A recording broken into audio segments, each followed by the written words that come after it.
saw the look on my face, you saw the look on my had to get out of this place. I sensed something I've never seen before. When you put on the pineapple, we couldn't be friends anymore. Pineapple thousands, go on pizza.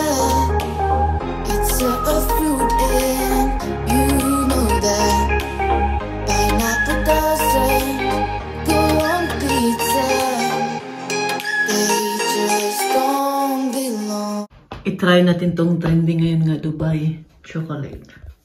Nabili ko yan kanina sa city. Alam mo ba ninyo magkano yan? 14 euro 90. Yan, maliit lang yan. 14 euro 90. Grabe. Kaya titigman natin kung masarap siya. Ita-try natin. Ano talaga ako? Excited. Anong lasa nito? Kung masarap pa. Ita-try namin to kung masarap ba. Mga ignorante. Tingnan natin. Oh, guck mal, die ist schon geschmolzen. La, die ist geschmolzen. Ay, aber wirklich sieht wie echte aus. La, ano man. Ilagay mo natin sa ref. Mama, knickt mal. Ay, muss ich noch mal in den Ref, in den Kühlschrank, oder? Nee, ist schon geknackt. Das wird eh nicht mehr. Tingnan po ninyo. Ano siya, nalanay. Kaya nilagay man doon sa auto. Malapit sa ano ba? Ay, wala na ba ako? Tingnan po ninyo ha, kung ano pa siya. Oh, guck mal. Hui, Kinoko. Was ist der echte? Ja, der echte. Mmm. Mmm. Hm? Ich mag gerade. Mmm.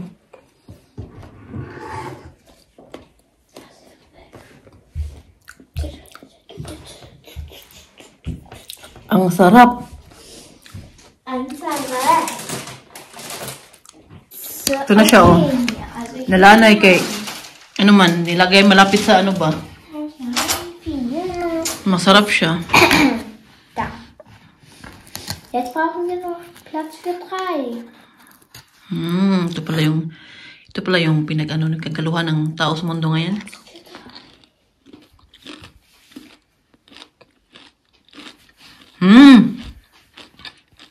Meron pala ako ditong pomelo. Kainin natin. Look, tignan po ninyo ang kulay. Sana masarap to eh. Last time nabili ako nito ba? Hindi matamis. Hindi masarap. Hindi ko talaga alam paano to balatan ng pomelo. Alam po ba ninyo? Ang tagal tumating yun. Kasi bago siya pinauwi, inulit yung ano niya. Kasi ulitin daw yung ano niya. Colonoscopy bago siya pauwiin. Ayun, tigas naman ito eh. Tingnan po ninyo. Malalaman natin yan kung masarap o hindi.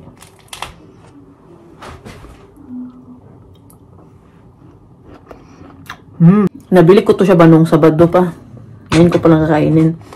Tapos kagabi, nakita ko si Winky, si Tito Noy Noy, kumain ng ganito. Sinawsaw niya sa sukang pinakurat. Wala akong sukang pinakurat eh. Lanlanin ko na lang. Masarap siya, matamis.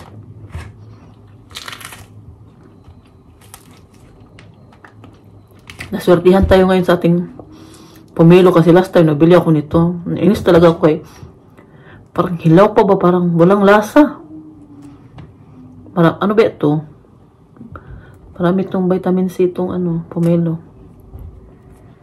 Kailangan natin to ngayon lalo na dito sa Germany na malamig na. Kailangan na ba? Palakasan na lang ng immune system. O di wag ka tangkaso. Sayang wala akong pinakurat.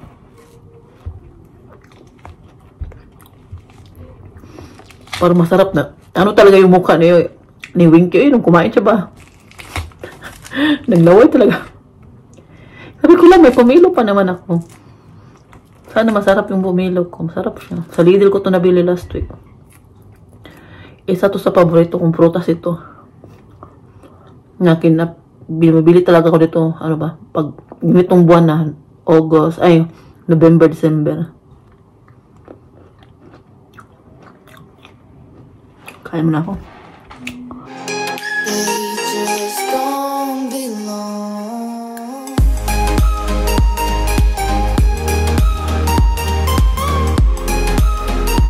Ayan ang ating Christmas tree. Diba?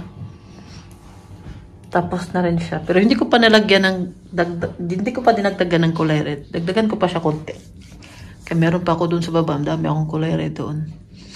At yung plato natin, hindi ko na lang siya tinanggal.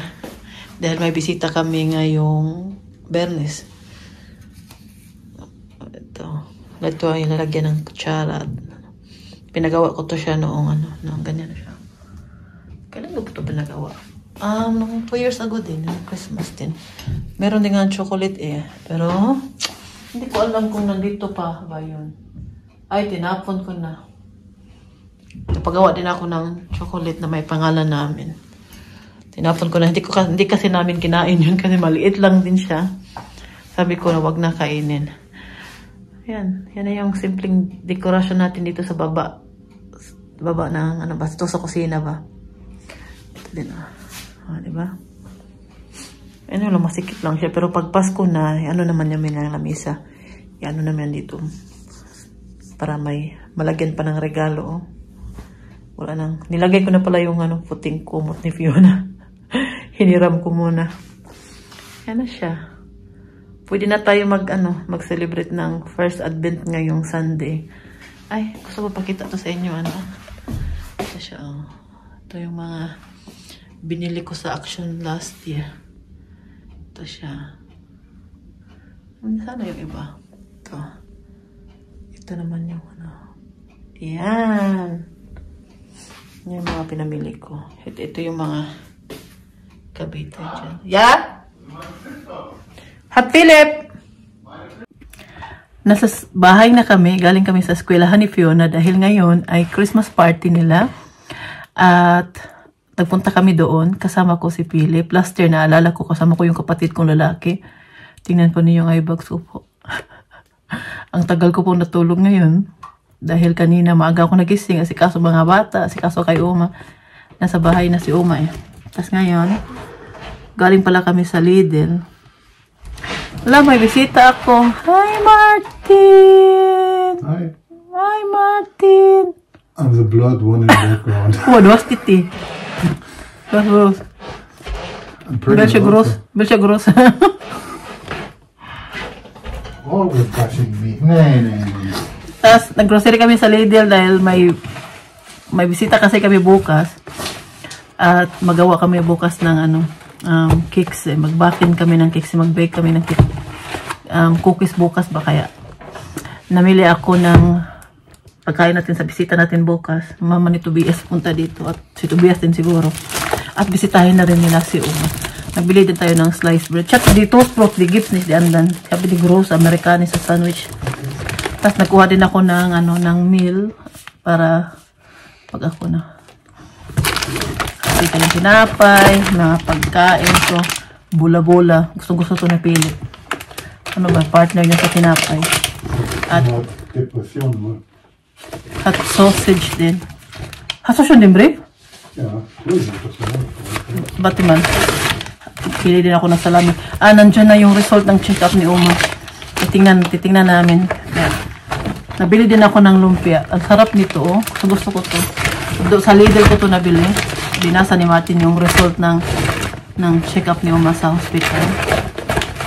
2 lumpia yung binili ko. Yun lang yung binili namin. At nagbili din ako ng itlog. Itlog na pala nandiyan pala. At babasahin muna namin yung result ng ng kanyang check-up. Ngayon, magawa ko ng meron akong burger na binili ba. Iinitin ko siya. Ito na yung dinner namin ngayon. Mga bata. At yung lumpia, nagbili din pala ako ng lumpia. Yun din kakainin namin. Ito, ano siya? Cheeseburger. 4 lang yung laman, tapos ang mahal, €6.99. Tapos sa akin, mahal siya. Tapos 4, ano lang ba? 4 na maliliit lang. Naka-frozen. Yan pag isa.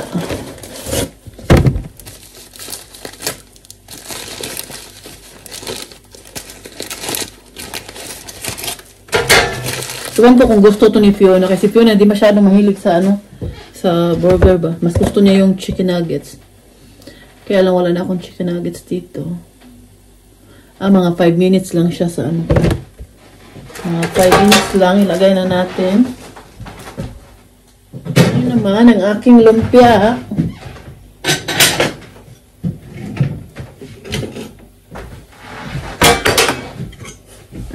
Gutom talaga ako ba? Hindi ako kumain doon sa Ang Christmas party naman kasi nila Fiona, hindi katulad sa atin man, ang daming pagkain naka-prepare doon, lang. May parents na nagdala ng tea, kakao. Ayan, luto na. Kain ako ng isa. Isa lang. Ito. Dumating na yung in-order ko sa Zalando. Bubuksan natin. At titingnan natin kung ano ang laman. Ito ay mga regalo to . May regaluhan tayo nito. Nag-start na po ang Black Friday dito. Black Friday sale. Laki ng karton, no? Kunti lang laman. Ito, meron akong regaluhan ito. Parang malaki to sa kanya. Size M. Dapat S pala ito yung order ko. At ito, may regaluhan din tayo nito. Itong perfume.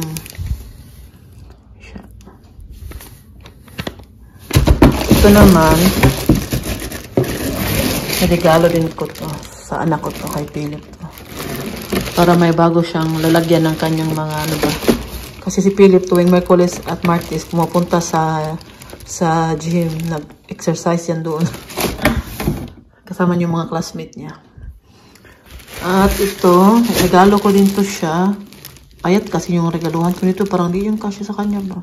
Titingnan ko pag di magkasya. Tingnan ko muna kasi ang kung magkasya to siya.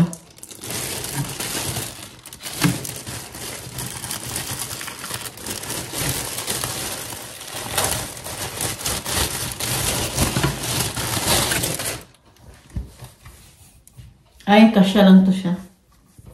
Yan, kasya lang to. Kaya hindi ko to siya sa uli. Kasyang-kasya to sa ating bibigyan. Sinira ko patuloy yung plastic, no?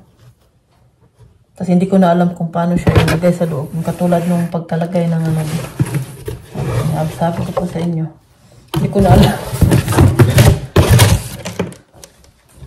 Ay, try natin ulit. Ganda yung kulay niya, no? Right. Kasi inimbita ko siya sa Pasko dito sa amin.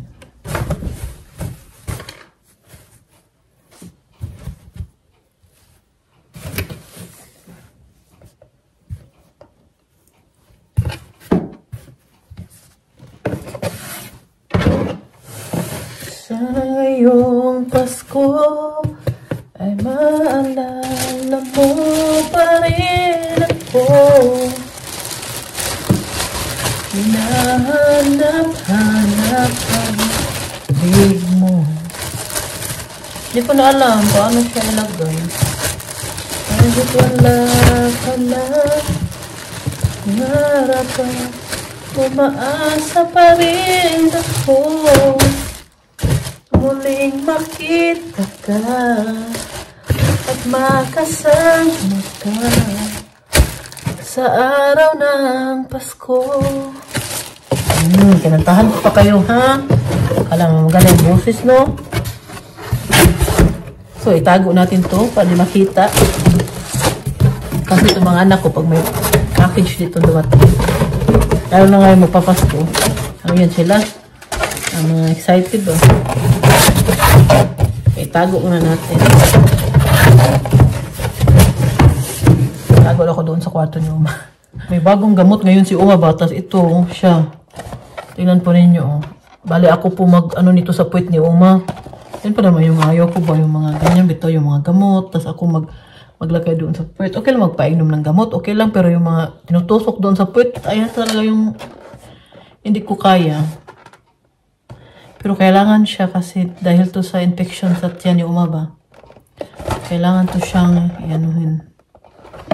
Ito, kay Uma to. Ito yung binili kanina ni Martin sa pharmacy. At yung si Uma pala, meron na siyang aspirin. Diba, ang aspirin yan ang pampatunaw ng mga dugo ng mga kumakapal sa loob ng ano natin ba? Ugat, diba? Tama ba yung pagkasabi ko? Tapos, inano ng aspirin yun. Kaya si Uma, siguro lifetime na siya mag-inom ng aspirin. Dahil si Uma po, alam ko na po kung bakit nangyari yun sa kanya. Meron siyang infection sa tiyan at meron din siyang, diba, merong ano, inatake sa puso, meron din sa utak, kay Uma naman sa tiyan, yung sa kanya. Sa tiyan. Hindi ko po alam kung tama yung pagkano ko. Kasi German lahat yung mga, ano sa akin pa, explain sa akin kay Martin, ganun din. Basta ganun. Tapos yung diagnose din kay Uma, may depression si Uma, may parang naggrabe yung depression niya. At, ano ba yung diagnose sa kanya? Basta mas ano yung sa tiyan niya. Kaya ngayon, hindi mo namin siya bibigyan ng mga mga pagkain kasi hindi sinabi ng ospital kahapon kung ano yung papakain namin ni Uma nung pag-uwi ni Uma kasi hinatid lang si Uma dito sa bahay. Hindi sinabi at hindi din nakasulat dun sa papel na kinuha ni Martin kanina yung resulta ng kanyang mga ginagawang check-up doon at diagnose pa sa mga diagnose ni Uma sa ospital. Ngayon, ibibigay lang namin muna sa kanya yung mga kinakain niya sa ospital. Yung yogurt, kanina nagsabaw siya at ngayon ito lang muna. Kausapin muna namin yung doktor namin bukas kung pwede nang pakainin siya. Kasi may sulat naman na binigay ang taga-hospital, doktor sa hospital, para sa doktor namin. Para ang doktor namin ang mag-continue ng mag-alaga, mag-asikaso kay Uma ba. Ganyan. So, na-explain ko sa inyo maayos. Ngayon, sobrang ingat namin to sa aming alaga. Hindi mo na namin siya pinapakain ng mga bawal nga. Yung mga cheese ba, hindi mo namin siya papakainin yan. Yung mga mantikain na pagkain, hindi muna. Kasi nga, di ba, si Uma hindi na lumalakad, hindi na natutunaw yung mga kinakain niya. Basta, kaya, para hindi siya, iwasan mo na yung mga bawal. Yun yung pagkalong ko. Mahirap yung mag-ano tayo ba? German yung natin, tapos nasasalita tayo sa iyo pala. May regalo na tanggap galing sa kanya. Galing kay Tobias. Ito. At ilan na to? Isang buwan na to dito. Ipapadala ko to sa Pinas. Kung mayroong makilala mo, kasi nga si Raquela hindi pa darating ngayong December. Si Raquela po, yung hilig yan sa relo. Si Raquela nakatanggap pala ng regalo. Ito yung regalo niya. Yan. At ito, ipapadala ko sa Pinas. Ngayon, tiningnan ko kung wala siyang diferensya, kung gumana ba. Kasi sobrang cellphone itong relo na to. At gusto niya itong relo na to. Tingnan pa niyo yung presyo. 189 euro. Tapos yung nabayaran, ano na lang, 103 euro nabayaran. So, sobrang bagsak presyo niya, di ba? Tapos sabi niya kay Ella, meron daw ganito doon sa Pinas, sa SM, nakita niya. Ang mahal daw. Mas mura daw dito. Kaya naka-sale man siya ngayon. Tapos ang ganda po ng relo niya. Si Raquel, mahilig sa relo. Ako naman ang hindi mahilig sa relo. Sa lahat po ng mga accessories, yung relo lang wala ako. Meron akong relo pero hindi ko sinusuot. Parang sagabal ang relo sa akin. Pero sa Raquela, ano siya? Relo yung hilig niya. Yan yung relo niya. Tiningnan ko lang siya para masigurado ko na hindi siya nasira. Bago ko ipadala sa kanya. Kasi kung may diferensya to, pwede ko naman tumasa uli pa. Ay, bago pa naman to siya. At hindi pa naman nagamit. Pero ang ganda niya, ha?